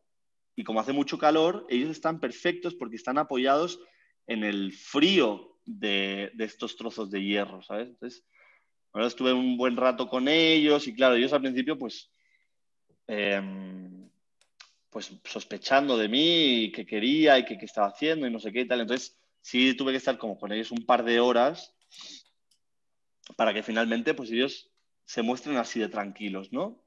Y me dejen hacerles fotos. Entonces hay una cuestión ahí de ganarse la confianza de las personas. Y luego aquí hay un fallo de edición porque vengo con esta foto que es de la deportación, porque yo en todo este trabajo de migración que está en mi página web lo que quiero contar es la migración y la deportación. Y con la deportación quiero contar de qué es lo que está huyendo precisamente la gente, ¿vale? Pero no, en vez de contarlo al principio como un detonante por el cual migra la gente, lo explico como en plan, primero está la migración y luego está la deportación, porque a la vez también cuento de qué es de lo que están huyendo. Entonces, esta foto tendría que venir después de esta, ¿vale? Porque no sé si lo podéis identificar, pero esto es la frontera entre Tijuana y Estados Unidos. Y es una foto también como bastante poética, porque se ve un mar, se ve el horizonte, había como medio como bruma, entonces incluso el horizonte está como difuminado y se ven unas gaviotas que están volando por encima, ¿no? Con toda la libertad del mundo, pues están, pues si lo miras a un nivel práctico, están Estados Unidos, México, Estados Unidos, México, Estados Unidos, México. Un pájaro, ¿no?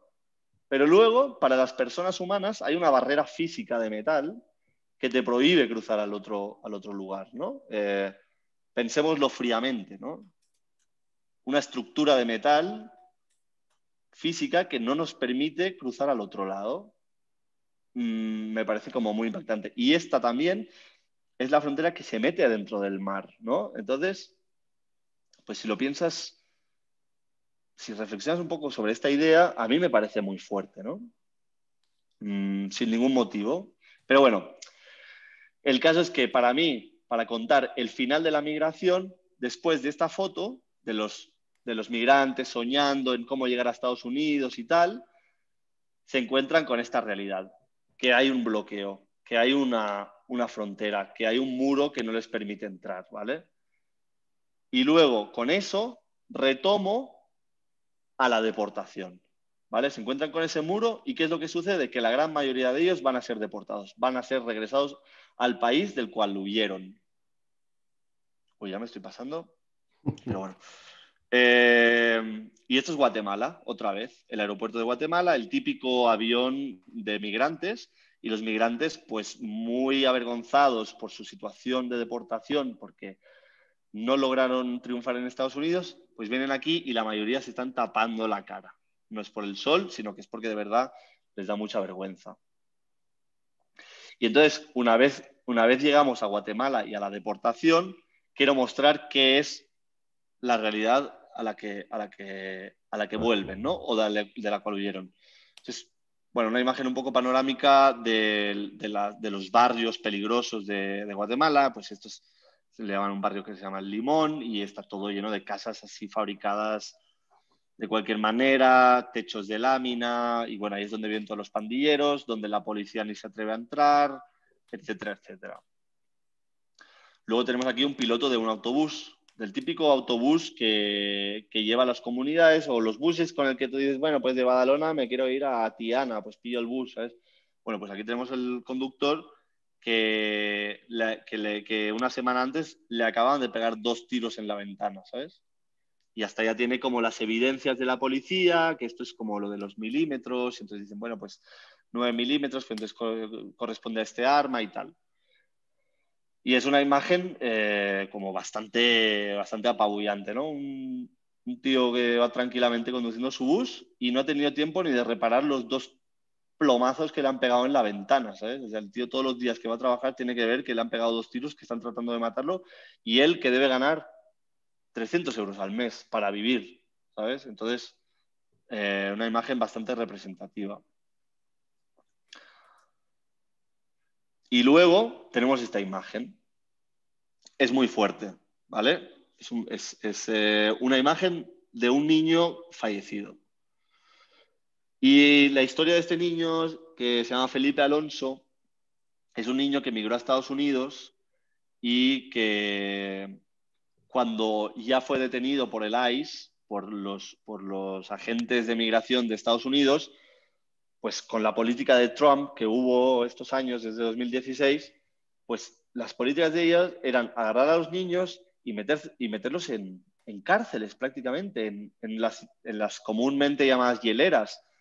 Entonces los meten ahí y si llega un niño que ya está medio desnutrido, que encima con todo el viaje es que ha acabado de enfermarse, que llega cansado, deshidratado, con hambre y todo, y encima lo metes en una hielera, ¿no? Lo metes en una cárcel sin que te dé ninguna importancia nada. Pues ¿qué pasa? Que este niño estaba muy, muy enfermo, se lo dijo a los miembros de las patrullas, estaba separado de su papá, porque también eso era parte de política de Trump, que era separar a los niños de los papás. Y al final, pues como el niño se murió solo en la propia cárcel. Y entonces, claro, bueno, luego vinieron los agentes y me dicen, oh, ¿qué ha pasado? Hostia, no, es que el niño ya venía enfermo y no sé cuántos, no es nuestra culpa y tal. Bueno, qué cojones, ¿no? Estás vulnerando todos y cada uno de los derechos humanos habidos y por haber. Entonces, es una imagen que luego, cuando devuelven el cuerpo de Felipe a Guatemala, pues llevan el cuerpo hasta Huehuetenango, que es una zona que queda como a 10, 11 horas en coche, y fui yo al funeral. Y entonces, pues esto es una imagen como bastante típica de los funerales en esta zona, que es el momento en que levantan el féretro y en que todo el mundo puede ver el rostro de la persona fallecida. Entonces es una imagen que a nivel compositivo funciona muy bien, porque básicamente hay como 2 elementos, el niño y el resto de las personas. El resto de las personas, todos tienen una dirección, ¿no? Y es que esta niña está mirando hacia aquí, muy bueno, es que se oscurece la imagen, pero vemos que todas las miradas van hacia un mismo lugar, que es el rostro del niño. Entonces, tiene una manera muy fácil de leerse la imagen. Es como muy circular y siempre vamos al mismo punto. Y bueno, no hace falta contar mucho más, ¿no? Luego, esto también es una imagen porque una vez más estoy repitiendo la idea de que la migración, la primera parte del reportaje era contar la migración como el fenómeno de irse, y la segunda parte, que es lo que estoy contando ahora, es contar de qué es de lo que se está huyendo, ¿vale? Entonces, esta imagen también es una escena del crimen. Justo ese día a mí me habían encargado que hiciera unas fotos de tercer país seguro, que es un acuerdo al cual llegaron los países de Centroamérica con Estados Unidos para que la gente solicitante de asilo a Estados Unidos pudiera esperar en los países de Centroamérica en vez de esperar en Estados Unidos a que se tramite su solicitud de asilo. Entonces me dicen, Oliver, tienes que documentar la situación de que Guatemala va a aceptar a los migrantes solicitantes de asilo como un tercer país seguro. Y Guatemala no es un país seguro. O sea, tú no puedes ser migrante de Honduras que estás huyendo de la violencia y esperar que en Guatemala sea un lugar donde no te van a estar extorsionando. Entonces me fui a una escena del crimen y donde había habido un asesinato. Y pues muchas veces las fotos de los asesinatos, pues precisamente es eso, ¿no? Como hacer fotos de él muerto, fotos de la policía poniendo la manta, fotos del familiar llorando, fotos de el policía poniendo la cinta de no pasar y cosas así, de la sangre, de no sé qué. Pues yo en este momento me fijo en una parte como mucho más simbólica y que representa el tercer país seguro, ¿no? Pues vemos en los dos lados que están esas familias abrazándose y en el centro vemos este niño que está con un gorrito de Mickey Mouse que pone Rodrigo y tiene toda la cara pintada y tiene como hasta un regalito aquí y tiene su gran mochila, como que viene del cole o viene de una fiesta de cumpleaños o algo así, pero la mirada que tiene este niño a estas personas es demoledor, ¿no? Porque es un niño que viene del colegio, de toda su inocencia, de estar jugando con sus amigos y así, y luego pues ver que al lado de su casa están matando gente, ¿no? Y él tiene que estar en esa realidad. Entonces me parece como una imagen como bastante llamativa. Luego tenemos esta imagen en El Salvador, donde también, o sea, es uno de los lugares con más migración del Salvador y está como esta imagen que me llama mucho la atención, que es de un campesino crucificado en el símbolo del dólar. No somos pobres, nos han empobrecido. Bueno, pues una vez más está hablando de la migración. Luego aquí un retrato de una mujer migrante, porque también es muy importante hablar de que la migración no son solo hombres o no son solo niños, como os he dicho antes, sino que hay muchas mujeres migrantes, ¿vale? Y esto es una historia de Griselda, que nos contó su historia, en ese momento estaba llorando. Luego una imagen un poco más contextual de cómo es Guatemala y de la cultura guatemalteca, de la parte, sobre todo de la parte indígena, de los indígenas que están, o sea, representan un 60% de la población y a la vez representa la parte de la población más pobre de toda Guatemala, ¿sabes? Es un poco también sin sentido. ¿Vale? Y luego termino con esta foto en Honduras, que es de un pandillero, que es el pandillero que os he contado antes, mirando al nuevo lugar. Este es un lugar que se llama Intibucá, que es donde mataron a Berta Cáceres, que era una líder ambientalista. Entonces está este chico pandillero que fue deportado de Estados Unidos y este gesto de la mano aquí a mí me denota como mucha incertidumbre, ¿no? Como él viendo a esta ciudad a donde le acaban de deportar y pensando como qué voy a hacer ahora con mi vida o hacia dónde voy o qué hacer. Entonces acabo el reportaje con esta pregunta o abriendo esta pregunta, en plan, ¿hacia dónde va todo esto, no? Y con esto termino el reportaje. Entonces, bueno, la verdad es que mi idea era hablar muchísimo más. Ya muchísimo más. ves que... Uy, se me ha cortado el micro ahora. No, Ya pero te ves que escuchamos. esto no hay tiempo para más, ya son menos cuarto. Vamos a Sí, sí, intentar sí. dar paso a algunas palabras, digo yo, ¿no? Porque, Sí, sí, sí, sí, a sí. ver, Bueno, antes solo os quiero decir que si queréis vaya, si hombre. queréis seguir mirando fotos mías, proyectos míos, ahí está mi página web, oliverterros.com, o me podéis seguir en el Instagram o en el Facebook o cualquier cosa. Y si tenéis cualquier pregunta, pues me escribís, ¿vale? Vale. Como esto lo estamos grabando, cuando lo pongamos en YouTube, pondremos tu enlace Vale. y así la gente que quiera visitarte o cualquier pregunta que pueda, pues se va a hacer. Yo abriría micros si te parece, Sí, sí, sí, sí. porque hay algunas preguntas, pero que te las hagan ellos mismos. Abrimos micros. Vale. Me parece que Juanjo quiere empezar. Si quiere empezar Juanjo, si no empiezo yo y así luego. Hola, Oli. Oliver. Hola, ¿qué tal? Hola, ¿qué tal? Es que he llegado tarde, estábamos de viaje, ¿no? No, pues aquí Oye, ya me habían contado. sí, vale. Oye, un par de preguntas que te voy a hacer. Cuando tú diseñas un reportaje, cuando piensas en un reportaje, ¿ya le estructuras prácticamente antes de empezar a hacerle o te van surgiendo y modificándose según vas avanzando en la creación del propio reportaje? Hombre, yo creo que uno lo que tiene que hacer al Puedes principio de dejar un de reportaje... compartir pantalla, si quieres. Voy, sí. Vale. Una de las principales cosas que hay que respetar, yo siento, para el reportaje, para hacer un reportaje, es formular la hipótesis, ¿no? Es decir, ¿qué es lo que quiero demostrar? Cuál es qué es lo que yo quiero demostrar basándome en las fuentes, basándome en los datos, basándome en las entrevistas, etcétera, etcétera. Entonces, partiendo de esa hipótesis, que uno empieza a buscar maneras de cómo llegar a esa conclusión, pero bueno, obviamente a lo largo del reportaje van surgiendo nuevos estímulos y van surgiendo nuevas cosas y van surgiendo nuevas ideas y muchas veces incluso ha pasado que uno, formulando una hipótesis, se acaba descubriendo cuestiones todavía más interesantes y al final la hipótesis acaba cambiando totalmente.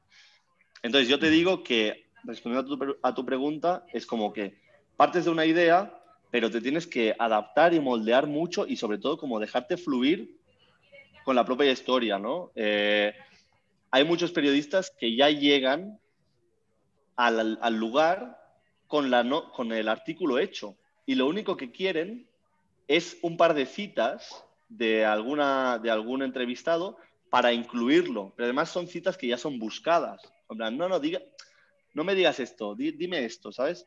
Entonces, yo eso lo veo mal y yo creo que lo que hay que hacer es como partir de una hipótesis, pero luego dejar fluir y luego cuando ya tienes todo el material y tienes todo en tu cabeza y lo has hecho todo, el gran proceso que es la edición, ¿vale? Hoy en día que trabajamos con digital, que tenemos capacidad de hacer fotos, vídeos, audios y todo a la vez, yo creo que el gran kit de la cuestión está en la edición y no tanto en el terreno, ¿sabes? Porque ahí ya, cuando tienes todo el material acumulado, es cuando ya lo puedes organizar y montarlo como tú quieras y darle sobre todo la hipótesis que tú quieres, ¿sabes? Antes has comentado que mandabas las fotos e incluso te perdiste algunas tomas por tener que mandarlas a agencia. Cuando mandas las fotos, bueno, supongo que igual haces una pequeña tría y ya las mandas, ¿no? Eliges algunas, las mandas. Pero luego cuando estas fotos salen publicadas en prensa o escrita o donde sea, lo que es el texto, ¿lo escribes tú posteriormente o ya te lo escribe otro reportero que a lo mejor ni ha estado allí? No, yo lo único que escribo son los pies de foto.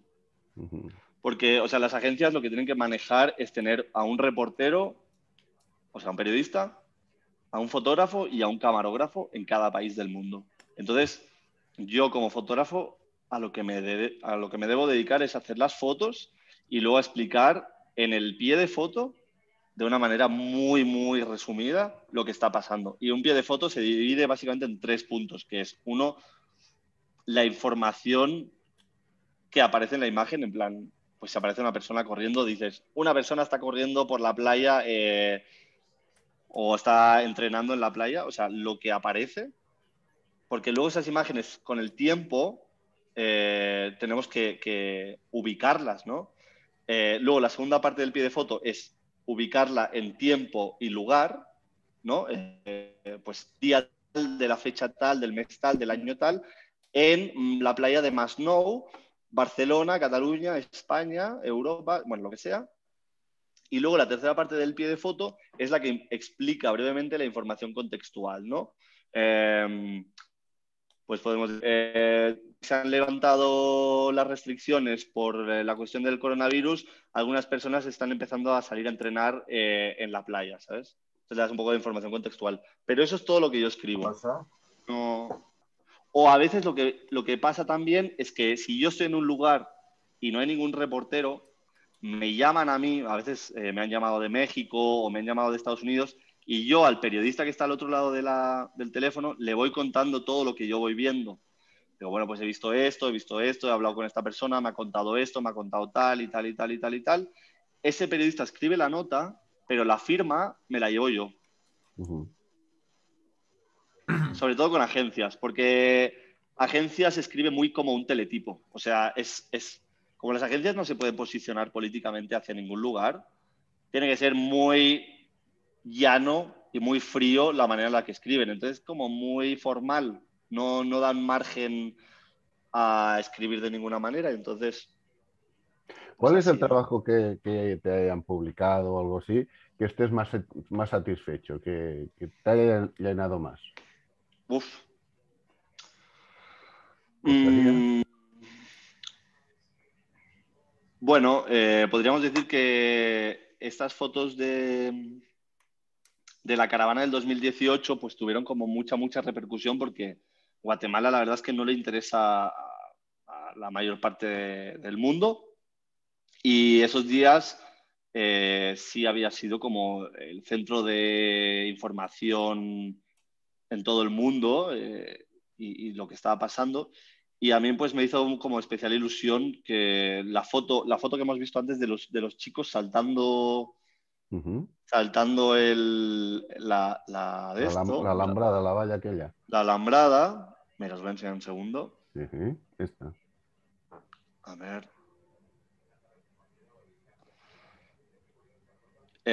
Pues se publicó en portada del Washington Post. A ver si me carga. Y eso me hizo mucha ilusión porque por primera vez... mira, aquí está. ¿Ves? Entonces aquí está la foto, bueno, esta de Khashoggi, que es cuando fue lo del asesinato y todo. Y ves, pues la foto de los chicos mirando ahí saltados en la portada, ¿verdad? Luego hay otras veces que he publicado en el New York Times, en el papel también, que es como esta, o como esta fue el año pasado, también de que hubo una manifestación y acabaron quemando el Congreso de Guatemala. Entonces ahí estaba yo haciendo unas fotos. Pero bueno, a nivel de que yo tan satisfecho pueda estar con uno de mis trabajos, no lo sé, la verdad.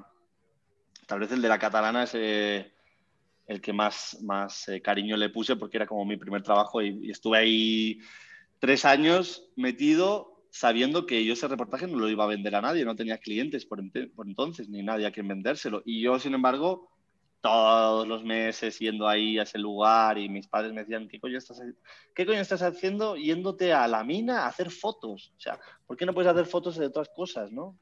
Y yo, pues mira, eso es lo que a mí me interesa, ¿no? Las 9 de la noche aquí. Las 2 de la tarde allí. Supongo Sí, que quedan 6 minutos todavía. Oliver quiere ir a comer y nosotros a cenar. Si tenéis Bueno, alguna pregunta más, lanzarla. adelante. Solo una ya la última, Oli. Sí, No sé dime. si se lo han preguntado porque yo he llegado tarde. ¿Has tenido sensaciones o tienes cuando trabajas sensaciones de inseguridad a veces en los trabajos donde te mueves? Claro, llevas una cámara de fotos, te mueves en gente relativamente peligrosa, que para ellos a lo mejor esa cámara supone un dinero. ¿No te han intentado nunca robar o te la han robado o tienes a nivel de Nun- seguridad? mm, Nunca me han intentado robar, nunca me han robado, Joder, qué fuerte. ajá, nunca me he encontrado en una situación que digamos que yo me haya visto como en una posición vulnerable. Y sí es cierto que los primeros años que estaba yo en Guatemala estaba muy nervioso y siempre estaba como con un poco de ansiedad porque me daba miedo, que decían todo lo de los asaltos y tal. Pero bueno, tal vez sí es algo a lo que me refiero, que tal vez sí antes he contado y tal vez tú no estabas, pero es el hecho de que es muy importante que las personas con las que vamos a trabajar nos hayamos ganado su confianza, ¿no? O sepan quiénes somos, o sepan nuestras intenciones, o que vean que nosotros vamos de frente, ¿no? Que somos honestos, que somos personas que no tenemos maldad, ¿verdad? Entonces, pues tanto con me lo preguntaba ayer Felicia, tanto con los drogodependientes de la mina, al fin y al cabo es gente muy, muy solitaria, es gente a la que nadie se le quiere acercar y es gente a la que nadie quiere saber nada porque lo perciben como un ambiente hostil o como una amenaza. Y sin embargo, es gente que es muy, muy solitaria. Y cuando te acercas a ellos, te das cuenta de que tienen ganas de hablar, de que tienen ganas de compartir, de que tienen ganas de contarte cosas. Igual con los pandilleros. O sea, yo he estado con pandilleros en Guatemala, en Honduras, en El Salvador. Y obviamente no es que yo haya ido al lugar y haya dicho, hola, mira qué buenas intenciones traigo, os vengo a hacer fotos, tal. No, porque no funciona así. Pero si tienes unos contactos que sí son de confianza y te dejan acceder a esas personas, ya se percibe un ambiente mucho menos hostil y mucho más amigable. Y ya no lo percibes como en plan, hostia, estoy con estos pandilleros que son unos asesinos. O sea, cuando estás entrevistando a los pandilleros se jactan un montón de los asesinatos que han cometido y todo. Pero sí notas esa tranquilidad porque hay una persona entre medio que te sirve de afianzar esa confianza, ¿sabes? Sí. Pero es todo un trabajo o sea, importantísimo, que es lo que no se ve en las fotos o que es lo que no se ve en el producto final a nivel explícito. Pero esto es la parte de la producción y postproducción, que es importantísimo. Muy bien. Muchas gracias, Oli. La verdad es que... No, a ti. Bueno, pues sí, faltan 3 minutos, vamos a utilizarlos para despedir. Vale, perfecto. Y darte enormemente las gracias. Primero a Juanjo, que es el que nos puso en Sí, contacto, Juanjo, muchas gracias. puso en Gracias a contacto ti, por Dios. contigo. Gracias a ti. Muchas gracias. Bueno, ya ves, el tiempo es el que hay y siempre nos falta tiempo, pero sobre todo Sí. contigo nos ha faltado mucho. Tengo más Ya. preguntas aquí, pero bueno, ¿qué vamos a hacerle?